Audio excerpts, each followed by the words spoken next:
দেশের সব জেলা পরিষদ, উপজেলা পরিষদ, সিটি কর্পোরেশন ও পৌরসভার চেয়ারম্যান ও মেয়রদের অপসারণ করেছে অন্তর্বর্তীকালীন সরকার।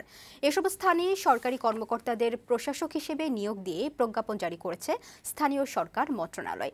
সচিবালয়ে স্থানীয় সরকার উপদেষ্টা হাসান আরিফ জানিয়েছেন, স্থানীয় সরকার প্রতিষ্ঠানগুলোকে পরিচ্ছন্ন করার প্রক্রিয়া এটি।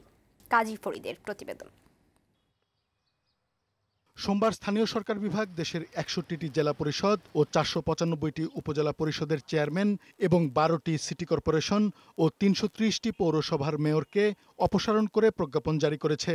এসব জনপ্রতিনিধি আওয়ামী লীগ সরকারের সময় নির্বাচিত হয়েছিলেন।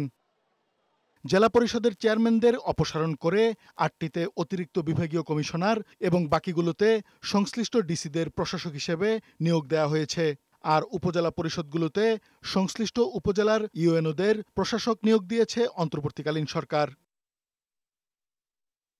অপসারণ করা হয়েছে ১২টি সিটি কর্পোরেশনের মেয়রদেরও। এসব সিটি কর্পোরেশনের মধ্যে ঢাকাসহ ৪টিতে স্থানীয় সরকার মন্ত্রণালয়ের ঊর্ধ্বতন কর্মকর্তা এবং বাকি ৮টিতে সংশ্লিষ্ট বিভাগীয় কমিশনারদের প্রশাসক হিসেবে নিয়োগ দিয়ে প্রজ্ঞাপন জারি করেছে সরকার। এছাড়া সব পৌরসভার মেয়রকে অপসারণ করা হয়েছে। এসব স্থানে প্রশাসক হিসেবে অতিরিক্ত দায়িত্ব দেওয়া হয়েছে জেলার সরকারি কর্মকর্তাদের।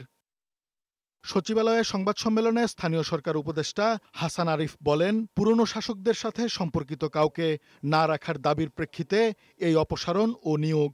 আমরা ন্যাশনালি বাস্তবসম্মতভাবে যাব। এটা এখানে মারমার কাটকাটের কোনো ব্যাপার না, উইচ হান্টিং এরও কোনো ব্যাপার না। এটা হচ্ছে পুরো লোকাল গভর্নমেন্টকে একটা পরিচ্ছন্ন করার একটা প্রচেষ্টা, যেটা হচ্ছে প্রত্যেকেরই প্রত্যাশা। কাজী ফরিদ, বৈশাখী সংবাদ, ঢাকা।